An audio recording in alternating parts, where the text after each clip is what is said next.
مارچ 2016 میں ایک محتاط رپورٹ کے مطابق دنیا کے مختلف خطوں میں 20 لاکھ سرورز کے پھیلے وسیع جال نے گوگل کا اتنا بڑا نظام تخلیق کیا ہے۔ یہ تعداد روز بروز بڑھتی ہے۔ اس کا اندازہ اس سے لگائیں کہ 2011 میں سرورز کی تعداد 9 لاکھ تھی۔ گوگل کی کارکردگی ایک عام انسان کے لیے ناقابل یقین ہو سکتی ہے، لیکن کیونکہ ہمیں اس کے پیچھے سسٹم کا علم ہے، اس لیے یہ ہمارے لیے عجوبہ نہیں رہا۔ گوگل کی مثال سے ثابت ہوا کہ سامنے چلتے کسی بھی بڑے سسٹم کے پیچھے بھی بہت بڑی پلاننگ اور ایک ہمہ گیر کنٹرول سسٹم ہوتا ہے۔ اب ایک قدم آگے جا کر پورے انٹرنیٹ کے نظام کو دیکھیں کہ کس طرح Facebook, Twitter, WhatsApp, Microsoft air, Skype, Instagram وغیرہ اپنے ایسے ہی مربوط نظام کے ساتھ روبہ عمل ہیں۔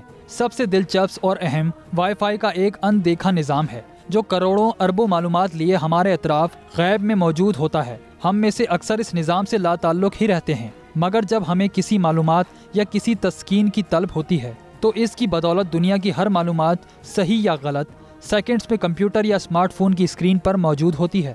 اب گوگل کی تشریح کی جائے تو ایک ایسا نظام ہے جو ہر لمحے لاکھوں انسانوں کی بات سن بھی رہا ہے اور جواب بھی دے رہا ہے۔ انہی لمحات میں وہ ہر شخص کے کمپیوٹر کی کلک بھی محفوظ کر رہا ہے، گویا فردن سب کے اعمال کا ریکارڈ بھی جمع کر رہا ہے۔ وہ سیٹلائٹ سے میپ پر کروڑوں لوگوں کو نہ صرف دنیا کا چپا چپا دکھاتا رہتا ہے بلکہ اسمارٹ فونز کی نقل و حرکت بھی محفوظ کر رہا ہے۔ کریم اور اوبر سروسز اس کی مثال ہیں۔ یہ سب کچھ شفاف حقائق ہیں کہ ایک فعال نظام بیک وقت کروڑوں انسانوں سے مختلف پیرائیوں میں رابطہ رکھنے کی صلاحیت رکھتا ہے۔ گوگل انسان کی صلاحیت کو اشارہ کرتا ہے کہ اس نے کس طرح ایک برق رفتار سسٹم کی تخلیق کی۔ اس سسٹم کی رکھوالی کرنے اور چلانے والے بھی تقریباً 78,000 انسان ہیں جو پس پردہ اس کا حصہ ہیں۔ گویا یہ ہمہ گیر سسٹم ظاہر اور باطن میں مربوط پیرائے میں جاری ہے جس پر ایک کنٹرولنگ اتھارٹی ہے۔ سوچنے کی بات یہ ہے کہ گوگل انسان کا بنایا ہوا ایک سسٹم ہے، تو بھلا جس ہستی نے انسان کو بنایا وہ کیسے سسٹم کی تخلیق پر قادر نہ ہوگی؟ اس انٹرنیٹ اور سرچ سسٹم کو سمجھ کر ایک قدم آگے بڑھ کر کائنات کے نظام کو سمجھنے کی کوشش کرتے ہیں۔ گوگل کے نظام کی روشنی میں اگر ہم اس کائنات کے نظام کی تشریح کرنا چاہیں تو بآسانی بہت سے پہلوؤں کی وضاحت ہو سکتی ہے۔ اللہ کے نظام جس سسٹم کے تحت چل رہے ہیں ہمیں اس کا فی الحال علم نہیں، لیکن جدید ٹیلی کمیونیکیشن سسٹم واضح کرتے ہیں کہ اس سے برتر نظام عین ممکن ہے۔ یہ بات تو یقینی ہے کہ کوئی سسٹم بغیر پلاننگ کے نہیں بنتا اور نہ جاری رہ سکتا ہے، اور کائنات بھی ایک سسٹم ہے۔ انسان کا اپنے رب سے تعلق ہونا انتظامی ہی نہیں بلکہ فطری ضرورت بھی ہے۔ دنیا کا ہر فرد ایک اسمارٹ فون کی طرح کسی روحانی یا انجانی پروٹوکول سے منسلک ہے۔ کائنات وہ سسٹم ہے جس کے دو رخ ہیں، ایک طبعی اور دوسرا غیر مرئی، لیکن انٹرنیٹ سسٹم کے مقابلے میں اس کائناتی نظام میں منفرد بات یہ ہے کہ اس کا یہاں پر معکوس یا الٹ اطلاق ہے۔